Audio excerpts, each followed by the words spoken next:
Coming up. And I would say something that has been responsible for so much of my happiness is not being so concerned with everybody liking me and not trying to fit into a specific box that I think we're often told to. I think everybody is told to fit into a box. It doesn't matter what you are. If you're an accountant, you're like, oh, I'm an accountant. I shouldn't say that I also, I don't know, I do ballet on the weekends, whatever it is, because an accountant doesn't do that. So you're trying to fit into this box. And I think getting out of it will change your life. This episode is sponsored by BetterHelp. A couple of years ago, I went through one of the toughest health episodes of my life. I found myself in a really, really dark place, and honestly, it felt like the world was caving in all around me. I didn't know where to turn or what to do. I knew I needed something, but it just seemed like nothing was working. And therapy didn't work for me in the past. But then, with the encouragement of my wife, I decided to give today's sponsor BetterHelp a try, even though I was a little skeptical at first. And let me say, it was so different. I connected with a therapist, and simply talking with her helped me lower my anxiety in ways I didn't expect. Sometimes it's just about having someone outside of your family to listen, and BetterHelp made that so easy. What I love most about BetterHelp is the flexibility. You don't have to commit to months of sessions if that's not what you need. Sometimes a few sessions are all it takes to get some relief, to take the edge off, and start feeling a little better. Plus, they have a wide selection of therapists. You can find someone you really click with, and if you don't, you can switch therapists anytime at no extra cost. If you're like me, someone who gets stuck in their head a lot, BetterHelp might be the answer. And right now, if you visit betterhelp.com/sold-separately or use the link in this video's description, you can get 10% off your first month. So give it a try. Remember, you can't take care of anyone else in your life until you take care of yourself.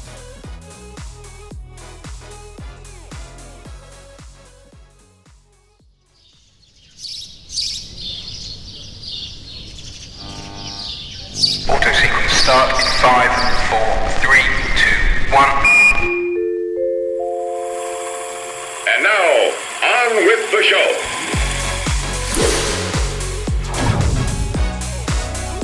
Hey, I am LaQuita Cleare, and happiness is not worrying too much about what others think about you.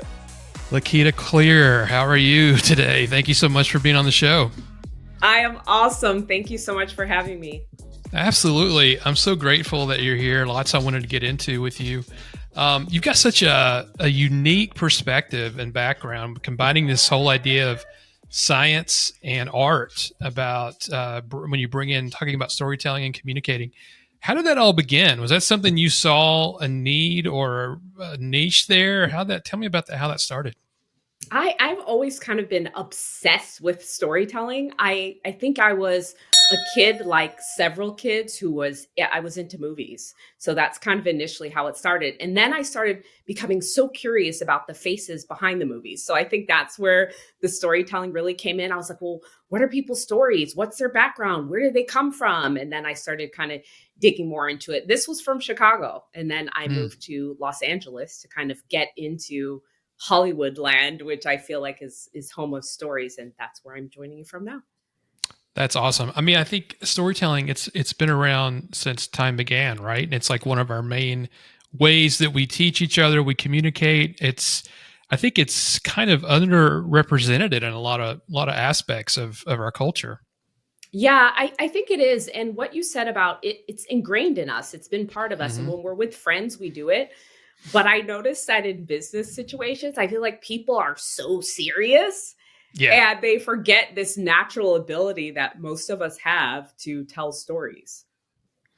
You have traveled the world kind of speaking this message. You've spoken to countless leaders, world leaders, powerful CEOs, executives. Is there a common theme when you talk to all these different people? Did they get the power of story, or is it something that you kind of have to teach them? I wish I could say everybody was like, yes, teach me about storytelling.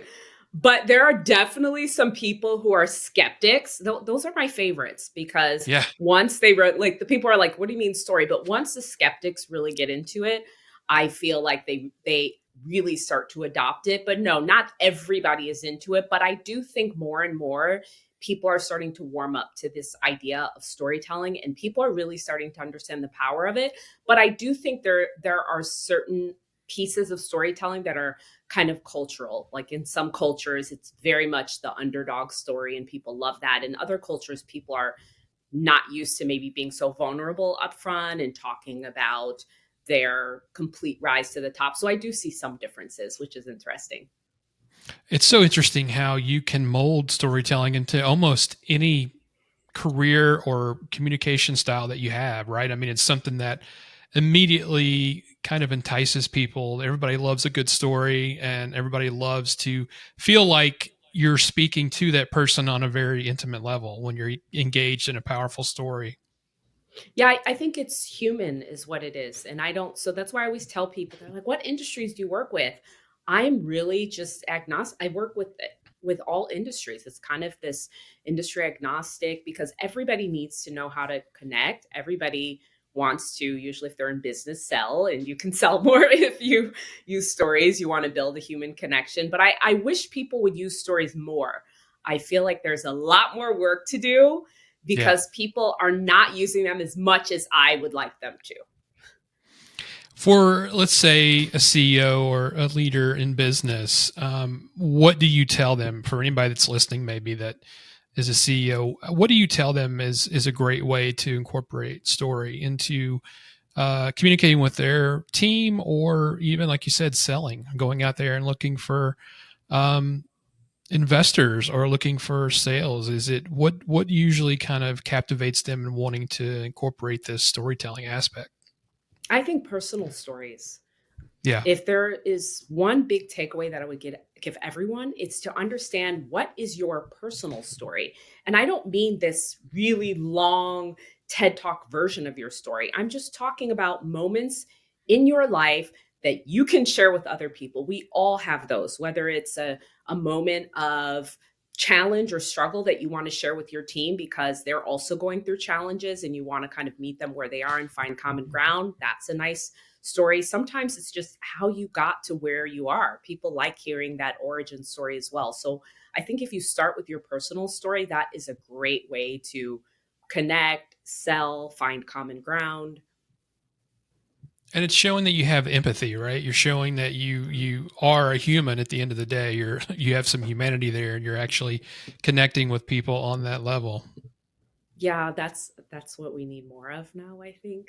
Hmm. This showcasing humanity and showing that we're all kind of imperfect Yeah. humans. No, none of us are perfect, and that's what I think that connects us to is not being afraid to show the vulnerability. It's so interesting because I'm involved in this show.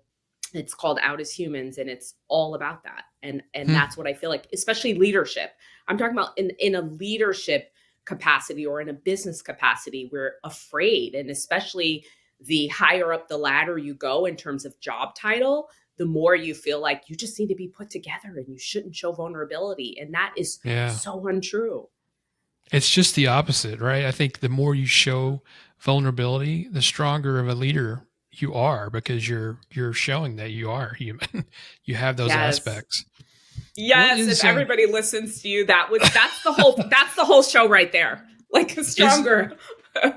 what is that show? What is it? Tell us about Out as Humans. What is that?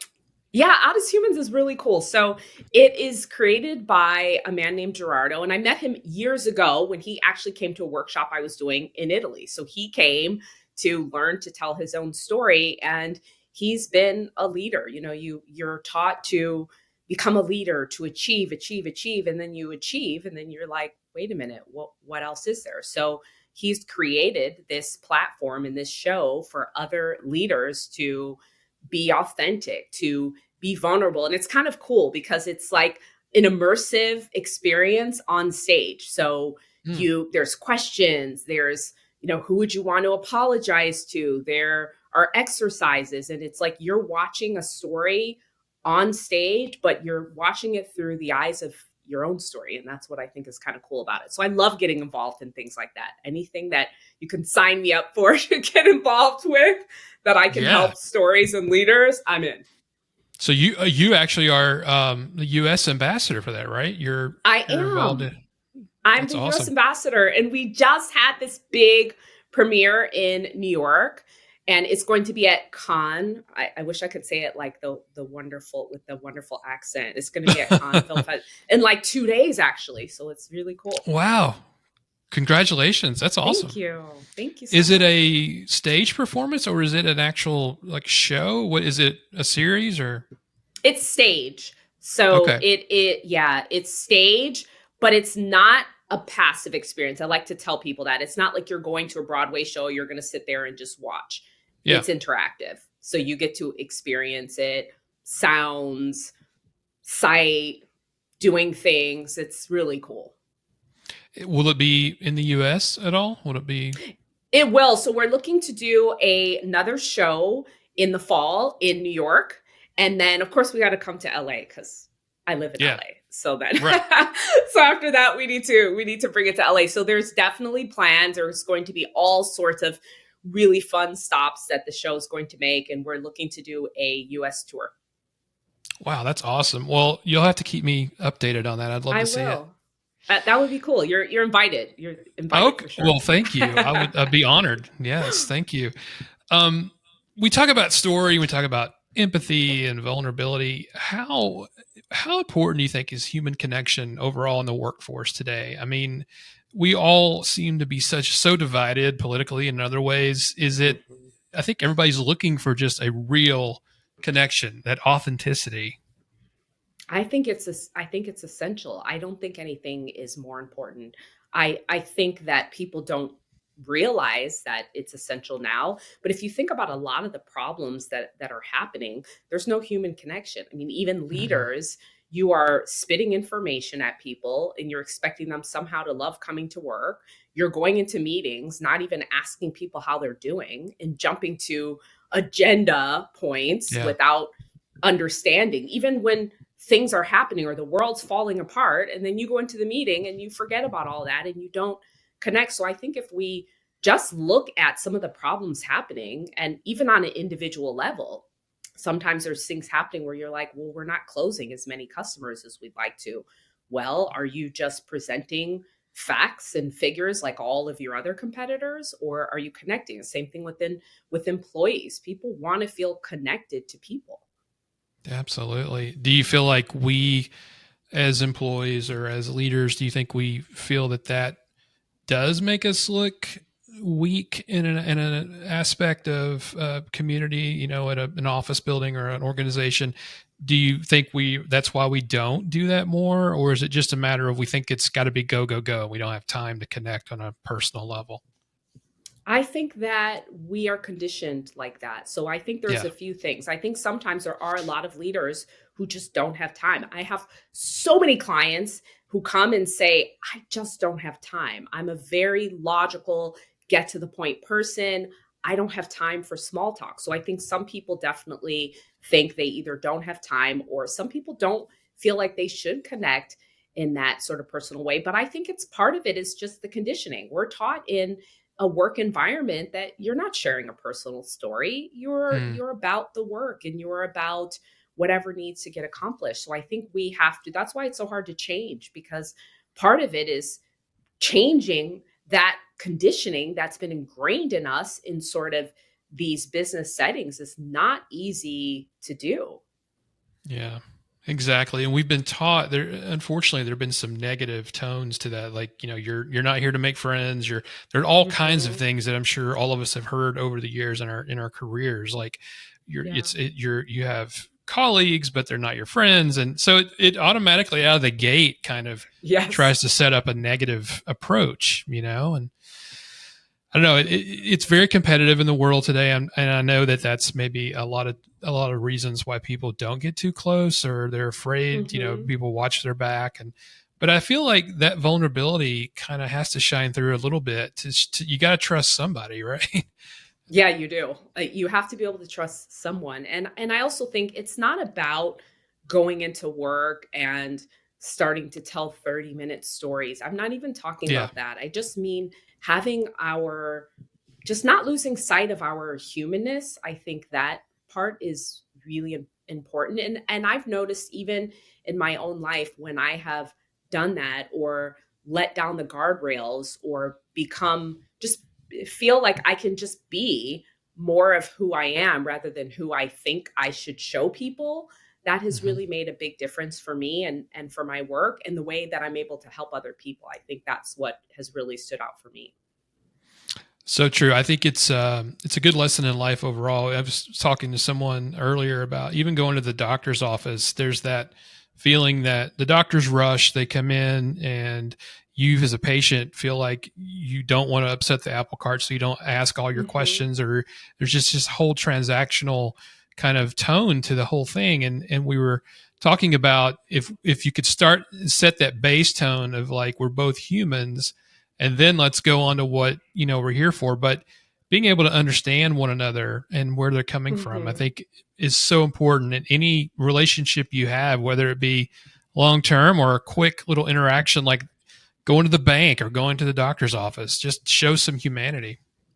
Yeah, it's interesting that you mentioned doctor's office too, because I remember in LA, I had gotten a new doctor several years back, and it was one of the first doctors that I ever had that just sat down with me in such a human way Hmm. to speak to me. And I just remember having my checkup. And then after the checkup, she came in and she's like, "Oh, come to my office." So I'm like terrified because that's not normally what happens. And I'm like, "Oh my Right. goodness, she just told me to come to her office." So I sit down, I'm just on edge, and then she just starts talking. And I'm like, "You're just talking?" And she's just talking to me, asking me how I'm doing, asking me about my life.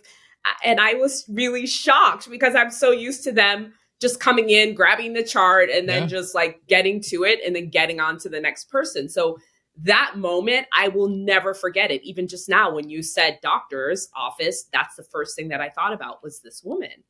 Oh, and that time you're probably thinking, "Oh my gosh, what do I have? What have I? Yeah, What am I done?" Like, that's exactly what I was thinking. I was like, what do I have? And then when I sat down and she sat down, I was like, okay. And then at this first is it was it. a little leery. I was like, this is it. And then she just starts talking and I'm like, this is odd. But why is that odd? Good for them though. That's so cool. I Yeah. mean, to be able to take Yeah. time for you like that. You don't get that every doctor, that's for No, sure. no. That was definitely something that we need to have more of, I think, in the world. Do you think, speaking of her and professionals, the women in the workforce today, do you think there's this? A lot of times in an organization, women are up against this male climate, this male dominated. Is it Mhm. harder for women, do you think, to deploy storytelling or connection? Do you think, as a woman, do you feel like you're going to be seen as a weaker or not an equal in that aspect? Or how do you, as a woman, how would you suggest to people to kind of break down some of those walls and kind of connect as a human? That's okay. That's really an interesting question because I think that what we think reality is going to be is not always what reality is going to be. I in the beginning thought because that's how I started. My audience has always been primarily men, so Hmm. male business leaders. And I remember in the beginning not even wanting to tell people I had a background working in Hollywood because I Hmm. thought, oh, they're not going to take me seriously. Here's all these CEOs and presidents and I thought not telling my story and not absolutely telling them I was from Hollywood would make a big difference, but it's actually the opposite. And once I started sharing more of my story and using storytelling and connecting on this human level, I became more successful. And yes, you still do need to balance a little bit with credibility. That's what I find with women sometimes is yes, if you only are this emotional being, then and you they don't see your credibility or they don't see the logic behind it, then maybe it can have an effect that you're not necessarily going for. But for most of us, we deserve our place in the workforce. We have the accolades, we have the receipts, as I like to say, to bring with Yeah. everything. And so when you have that and you are credible and you connect, human beings want to connect. So a lot of men who are serious pretend they don't want to connect. They're like, no, I'm just logical until you come with an amazing story. And then they're like, they've melted, you've done business with them. Yeah. That's definitely something that I've noticed. I would say a lot of leaders put up that front, right? Like they have to be hardcore all the Mm-hmm. time, and that's not really. Everybody has different phases of their personality, so that's not even Completely. real. Like it's just not a way people react. So yeah, I think if you can break down their armor a little bit, it's only going to help to kind of And you establish that can. empathy. Yeah, Yes, yeah, you can break it down. And I like what you said also about establishing that empathy. And then the other thing that I think has completely freed me in life in general is that if there are some people who don't buy in, even to me, if I'm using storytelling, that's also okay. I think that's the yeah, most freeing thing as an adult in my adult life that I've realized is not everybody has to like me as well. Because yeah. the people who do, I'll really be able to connect with and I'll really be able to make an impact without worrying about every single person, every single man, every single woman having to buy in. I think that's a freeing feeling when you know that not everybody has to buy in. That's hard, isn't it? I mean, how do you get past that, knowing that not everybody in the world's going to like you? You're not going to mesh with everybody. I think everybody may suffer with that, like, oh, I want everybody to like me, but it's just not reality, right? No, it's not reality. I think I've suffered with that for a long time in my life. Kind of a back and forth, as I was telling Hmm. you about the Hollywood thing, like, oh, I shouldn't say this, I shouldn't say that. And then I don't know, somewhere along the lines, there were a few, I guess, instances or scenarios where I went, wait a minute, what's the worst that happens here? Or I get out to speak and everybody's like, wow, this was amazing. You changed my life. And then there's always that one person that's like, that wasn't that good. And Mm, you're like, okay, yeah. I can't satisfy all of you. I think that's definitely a work in progress, but I would say to the audience, that is one of the biggest life changers. And I would say something that has been responsible for so much of my happiness is not being so concerned with everybody liking me and not trying to fit into a specific box that I think we're often told to. I think everybody is told to fit into a box. It doesn't matter what you are. If you're an accountant, you're like, oh, I'm an accountant. I shouldn't say that I also, I don't know, I do ballet on the weekends, whatever it is, because Yeah. an accountant doesn't do that. So you're trying to fit Right. into this box. And I think getting out of it will change your life. And I think too, sticking to that theme, social media has not helped that situation at all, because you read comments if you're trying to put yourself out there, and Yeah. comments are not always nice because you have keyboard warriors and people who are just going to spout off things just because they want to, and it's feel like they can just wreck people's world, or But I think that's Yeah. one thing: don't read comments if you're. Yeah, don't read comments. There was this, I don't know if you ever saw it. There was this really cool series that celebrities did where it was kind of funny because they would read all these horrible comments that they had seen about themselves Oh, and I they think I have turned it seen. into they turned it into a funny joke. But I remember years ago and I was like, not, I mean, a nobody actor. And I remember people were giving a couple comments on something that I had done, complimenting. And then one person was like, oh, she's the worst actress I've ever seen. And I was like, at Oh, first I was a bit offended. And then I yeah, thought, wow, I've kind of arrived. Like nobody's ever heard of me. If you're taking the time to like write this comment, and I actually yeah. was tickled about it. I thought it was kind of cool. I was like, wow, I've like arrived to the point of someone giving me like a bad comment. And so I took it like that. They've taken time to watch the entire segment or episode that you're in, or movie. That's and Of they like say 30 all. seconds. Yeah. They say, what do they say? All press is good press, or all this. I don't This know. is true. I think it's What. true. Do you think it's true? I think it is. I think if they're talking about you, I think it means you're top of mind. I think at least your stuff's getting out there, and I think people are noticing Correct. it. And like you said, not everybody's going to like what you do, and I think that's part of the.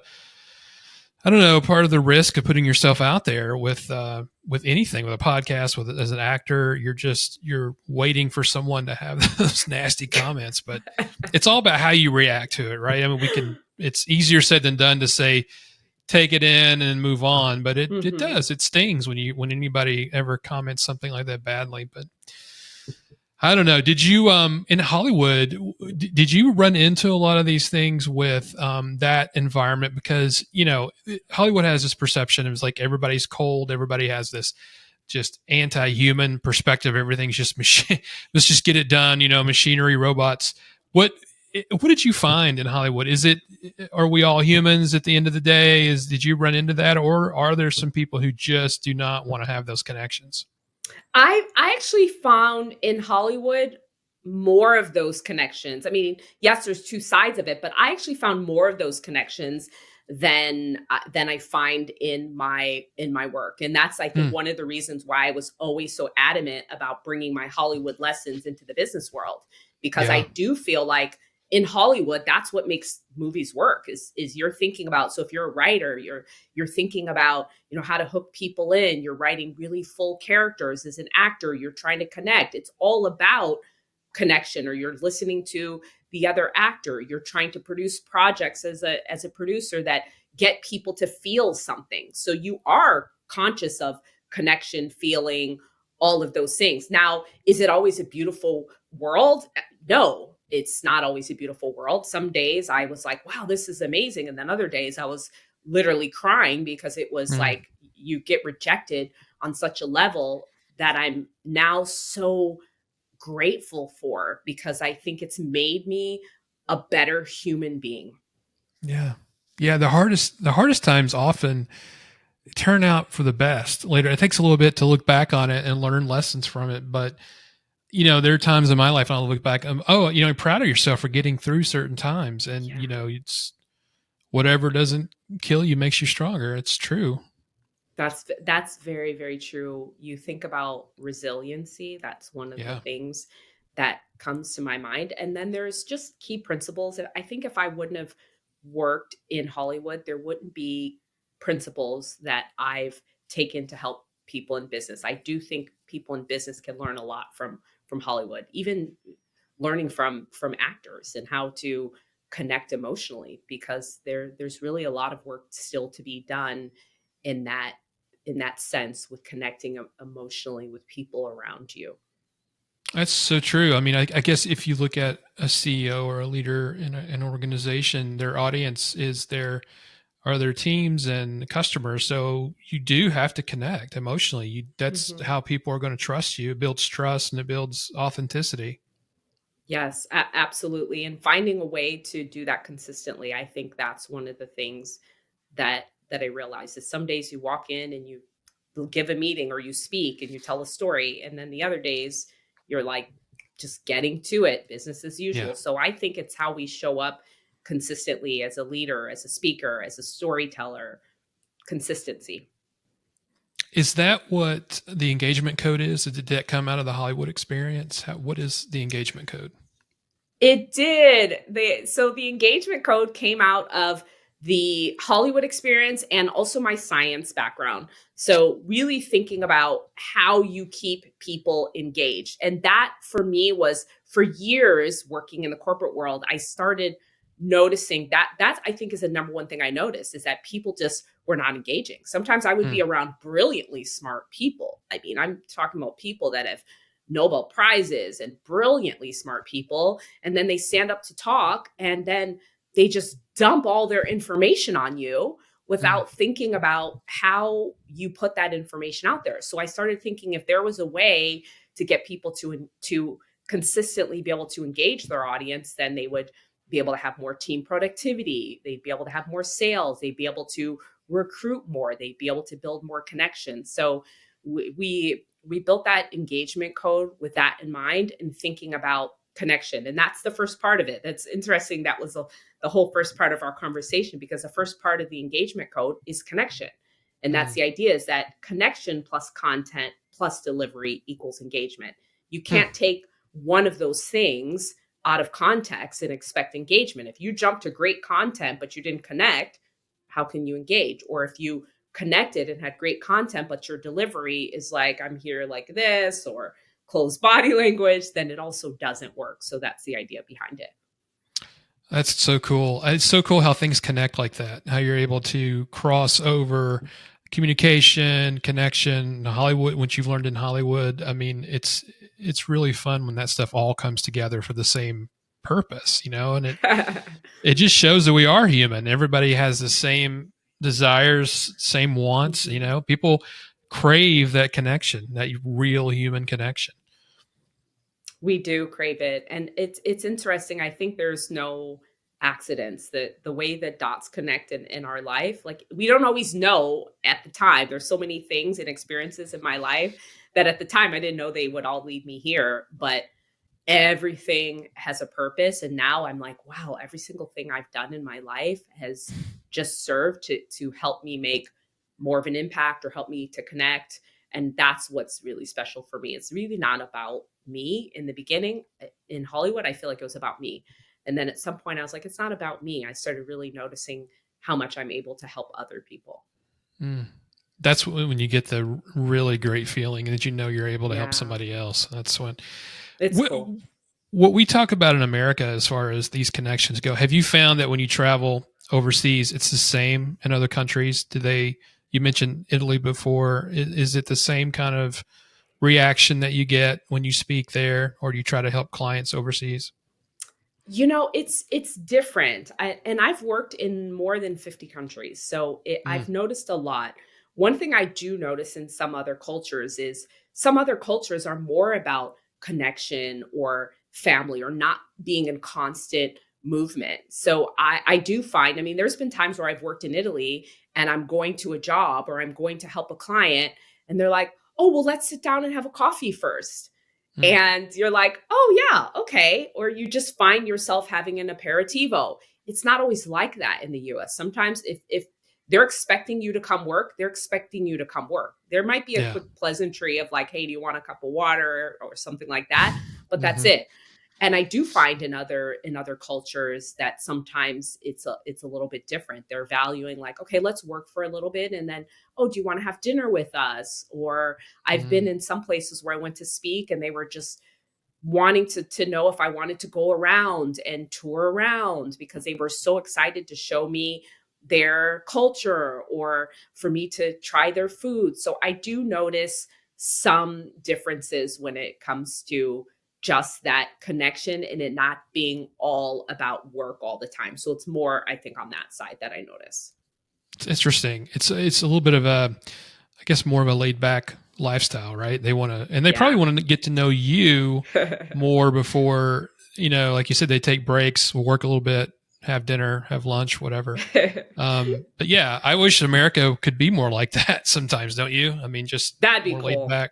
Yeah. That'd be cool if it sometimes could be laid back. I think here it's very much dependent on the people. It's not just culture. There are Yeah. some people who are a little bit more laid back, but that's again, we're not we're kind of socialized to think if we get to work, we need to get to work. We're socialized even just in think about your average meeting. People don't normally think about a meeting being a time to really connect with people. It's like, here's the meeting. This is what I want to tell you. I mean, in fact, in some meetings, one person's doing all the talking. I mean, there are still Yeah. meetings like that where you call people and then you talk at them. It's like that could have been a memo sent out an email. Why did you Sure. gather all these people here if you didn't want to connect with them and have them to also take part in something? Yeah, I just read yesterday that's one sign of good leadership is if you are speaking in a meeting and you're the only one, call people out that maybe are quiet or get their approach or what their input or what they think, with a problem or whatever's going on, whatever the meeting's about. But engage other people in the room. Don't just monopolize the whole conversation, or else it's like you said, you could send it out in an email. There's no sense Correct. in getting people together. It's like a Wow. monologue or what we say. You're doing like what was it, like the soliloquies of Shakespeare? That's what you're doing. Yes. Yeah. Yes. Yeah. You might as well just tape it and send it out. This is what I have, put a That's a little good video idea. together. Yeah. Tape it, Send a video out. send it out, and let people continue their day while Yeah. working.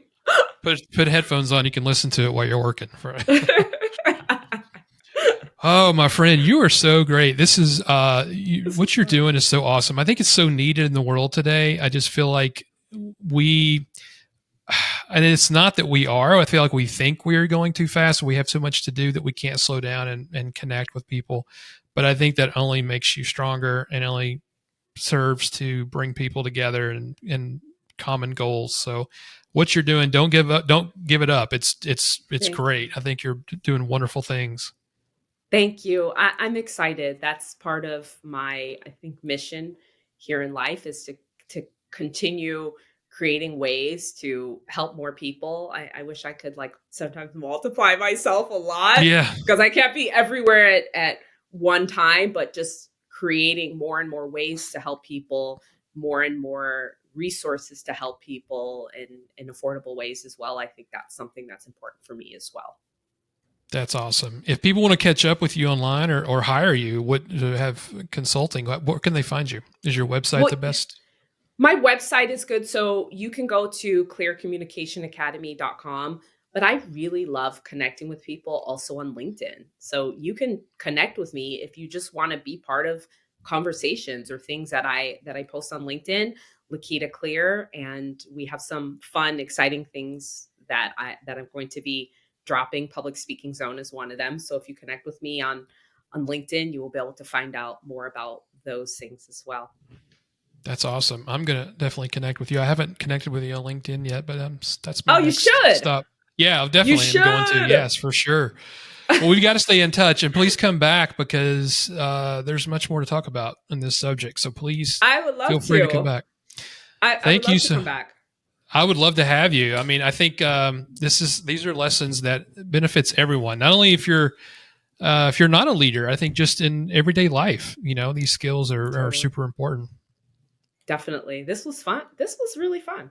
Well, good. I'm glad. I had a great time. I think we're on the same page with this storytelling thing. I think it's Cool. it's needed for sure, and that's what we try to do with what we're doing. So that's what we're all about. Just have. I think that's we try to stand out is to have that human connection in our media. It's just really that's kind of how we're a little bit different. That's kind of our baseline and where we start. Everything starts and ends with people, with real people. So. I love it. I love it. It comes from my journalism background too. I think I kind of learned that telling stories and seeing all kinds of stories, in that world. So, well, you're it's doing important. it with the podcast. Yeah. I mean, you're doing it now. You're bringing stories to people. You're bringing a message to people. That's what it is. Well, thank you. That's what we're trying to do, and I hope it resonates with the audience for sure. I think it's interesting to meet so many different people and hear their backgrounds and where they've come from and what they're doing. So thank you again. Let's definitely stay in touch. Happiness Sold Separately is created and hosted by Jason Hensley and is produced by Makash Films. Narration by Lauren Gobis. If you or someone you know is in crisis and needs immediate help, call the National Mental Health Hotline at 866-903-3787. We would be honored if you would rate, share, and subscribe.